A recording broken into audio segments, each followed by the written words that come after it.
கொஞ்சம் சைடில் வந்து உங்களுக்கு வந்து தொழுவ போயிட்டுருக்கிறதுனால உங்களுக்கு டிஸ்டர்பன்ஸ் இருக்கும். இருந்தாலும் நான் கொடுக்க வேண்டிய விஷயத்த வந்து ஷேர் பண்ணுறேன் உங்களுக்கு. என்னென்னு பார்த்தீங்கன்னா, இப்போ ஒரு சில நண்பர்களுக்கு வந்து சமைக்க தெரியும்.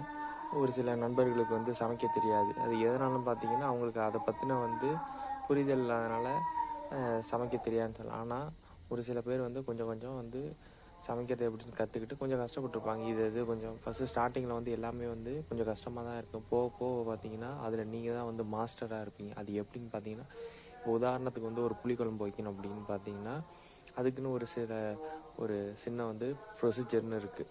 அது என்ன ப்ரொசீஜர்னு பார்த்தீங்கன்னா, புளிக்குழம்புக்கு ஒரு சில பேர் வந்து பார்த்திங்கன்னா கடுகு போடுவாங்க, ஜீரகம் போடுவாங்க. அதெல்லாம் போடாமல் அது அவங்கவுங்க மெத்தடில் இந்த புளிக்குழம்புங்கிறது அதுவும் நல்லாயிருக்கும். பட் நான் சொல்கிற மெத்தடில் வச்சிங்கன்னா குழம்பு வந்து டேஸ்ட்டாகவும் இருக்கும். உங்களுக்கு வந்து ருசி வந்து அதை சுட வச்சு சாப்பிட்டிங்கனாவே அவ்வளோ வாசனையாக இருக்கும்.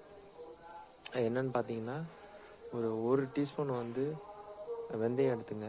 எண்ணெயை ஊற்றி 1 டீஸ்பூன் வெந்தயம், அது பொரிஞ்ச பிறகு பார்த்தீங்கன்னா சின்ன வெங்காயம் 10லேருந்து 15 சின்ன வெங்காயம் சின்னதாக நறுக்கி நல்லா வதக்கிடுங்க. அது இல்லாமல் ஒரு 2 கொத்து இல்லைன்னா 1 கொத்து முருங்கைக்கீரையை வந்து அதில் எண்ணெயில் போடுங்க. ஃபஸ்ட்டு ஸ்டார்டிங்கில் போடுறப்ப பார்த்தீங்கன்னா தெரிக்கும். அப்படி பயமாக இருந்ததுன்னா நீங்கள் எந்தெண்ணெய் வந்து தனியாக எல்லாத்தையும் வந்து உருவி அதில் போடுங்க. போட்ட பிறகு அதுக்கு பிறகு தக்காளி போடுங்க. தக்காளி போட்டு நல்லா வதங்கின பிறகு அதுக்கு பிறகு முருங்கைக்காலே பிஞ்சு முருங்கைக்காய் இருக்கும். அந்த முருங்கைக்காவை பார்த்தீங்கன்னா சின்னதாக பொடிசாக வெட்டி அதையும் போட்டு வதக்குங்க.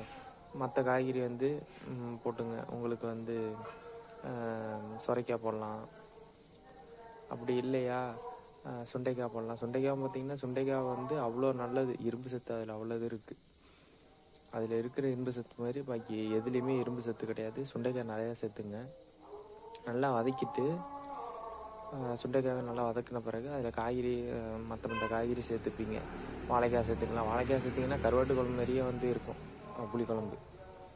சேர்த்துக்கிட்ட பிறகு நல்லா வதக்கிட்டு புளியை வந்து எலுமிச்சை சைஸ் அளவு நல்லா புளியை கரைச்சி ஒரு ஏனத்தில் வச்சுங்க. சுடுதண்ணி ஊற்றி கரைச்சிட்டிங்கன்னா இன்னும் வந்து அது வந்து நல்லா கொதன்னு இது பண்ணி நல்லா உங்களுக்கு புளி வந்து நல்லா பொங்கி உங்களுக்கு கரைக்கிறதுக்கு ஈஸியாக இருக்கும். அதோட கொஞ்சோண்டு கல்லுப்பு போட்டு கரைச்சிட்டிங்கன்னா இன்னும் சூப்பராக இருக்கும்.